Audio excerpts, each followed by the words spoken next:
Hello, everyone, and welcome to this episode of Ignition Time. Folks, the new report came out, the new September jobs report did emerge, but when I looked at it closely, I realized that there's some hiring trouble ahead for a lot of firms in our country as the labor supply stays weak. Folks, 4 million of our fellow Americans have dropped out of the labor workforce. What that means is they're not working. Maybe they're on hiatus. Maybe they've decided to retire. Maybe they've decided, hey, there's someone else in the family making money. I'm not going to work anymore. I'm going to look after the kids. I'm going to look after someone in our family. Or I'm simply not going to work. I'm going to retire early. Folks, regardless, there is a permanent shift in the employment landscape. Let's start with this headline on your screen from Bloomberg. Hiring trouble ahead for American firms as labor supply stays weak. In fact, the participation rate rose in October, so more people did indeed get back to work. But this is still far below the unemployment rate prior to COVID. Prior to COVID, the unemployment rate was at a record low of 3.5%.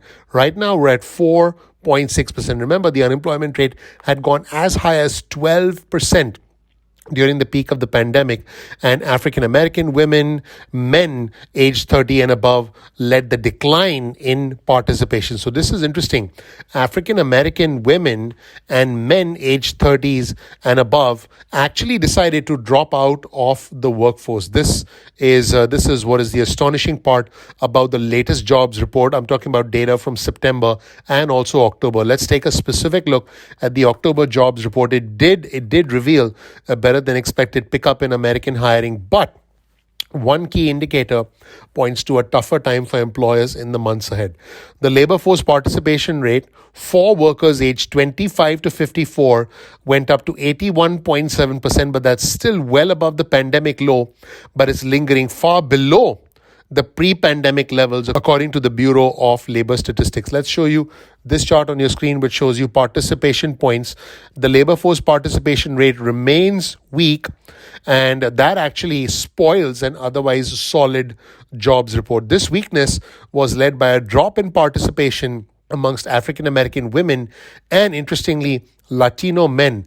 This figure, which shows how many people are employed or looking for work out of the total working age population, actually highlights a shrinking workforce since the pandemic essentially changed the entire labor market. According to Michael Pierce, who's a senior economist at Capital Economics, he wrote this in a note to clients. While the strength of employment was an encouraging sign that labor demand remains strong, labor supply remains very weak. Now, job openings in our country are at a record high because there are millions of jobs that are actually going unfilled. So what are employers doing? They're raising wages. They're offering more incentives to try and get employees to come back to work. In an interesting new trend, and here's another headline on your screen from Bloomberg, new college grads are making gains in employment and wages during the pandemic. Recent college graduates are doing a lot better in the labor market than previously thought. In fact, the unemployment rate for recent college grads improved to 5.4% in September, and the overall rate for those with a bachelor's degree or higher fell to 2.9%. Now, these rates are still well below the recent peaks in June 2020, but the good news is that wages are indeed picking up. So think about this for a second. Wages are going up. In fact, the top quarter of recent graduates with a bachelor's degree now start at a record $69,000 a year, according to data from the New York Fed. Even wages for those in the lower group of earners are above the 30-year median. In other words, these college grads are doing well at the start of their careers. Now, this is a much brighter picture than the Biden administration had earlier predicted.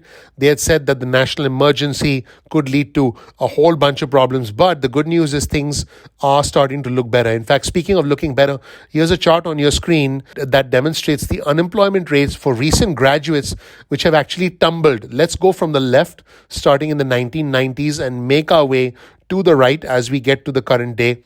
And as we get to 2020, you will start to see the section in black, which represents recent graduates, and the section in pink that represents college graduates. You will start to see that the unemployment rates, which jumped up in July of last year, are now coming back down. So this is a good thing. This shows us that recent grads are actually getting back to normal. Now, there's still room for improvement. About 41% of recent college graduates are still considered underemployed. In other words, they're not working as many hours or not doing as much as they would normally do. And the other interesting thing is these recent college graduates are actually working in jobs that typically do not require a college degree. In other words, you have a college graduate either not doing the sufficient number of hours or working in a job that doesn't even require a college degree. So that's not a good thing. You want everyone to be able to do the job that they're qualified to do. You don't want them to be overqualified for a job. Also, about 1 in 9 recent college grads work in a low wage job, those that tend to pay about $25,000 a year or less. Now, college does indeed pay off for some. Let's take a look at this image, which demonstrates the earnings amongst college graduates. Let's move from left to right from the 1990s as we make our way to the current day. And now you'll see that the bachelor's degree, the top 75th percentile make up about $70,000 a year. You'll see the section in pink. Those with the median percentile, in other words, those who fall somewhere in the middle, make about $50,000 a year. And those in lower percentiles make roughly around $30,000 to $40,000 a year, in line with those who have a high school diploma.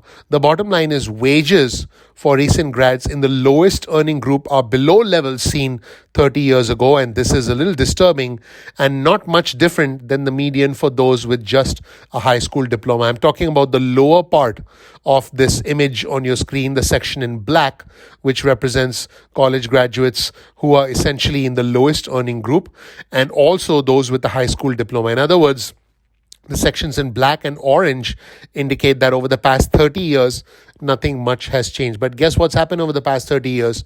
Inflation has continued to increase. And on the other hand, those with a high school diploma or college graduates who don't make as much money as other college graduates essentially are being left behind. And this is a tragedy of the economic recovery that we face. I've said this from the beginning. We have an uneven economic recovery. And what I want you to take away from this episode of Ignition Time is that while the economy is recovering, there are essentially two Americas. There's the America for those who have a high school diploma. There's an America for those who have a graduate degree, a bachelor's degree, and who are in the top 75th percentile. And there is an America for the millionaires and the billionaires. And these are two completely different versions of America. Please click the like button. Please click subscribe. Please enable notifications. Thank you so much for watching. I appreciate you. I'm looking forward to seeing you in the next episode of Ignition Time. Let me know what you think in the comment section below about what I consider to be the hidden bombshell in this new jobs report, and the fact that we are slowly starting to see a decline in the labor force participation rate while some Americans continue to get left behind. Thank you so much. I'll see you in the next episode of Ignition Time. Talk to you soon. Bye.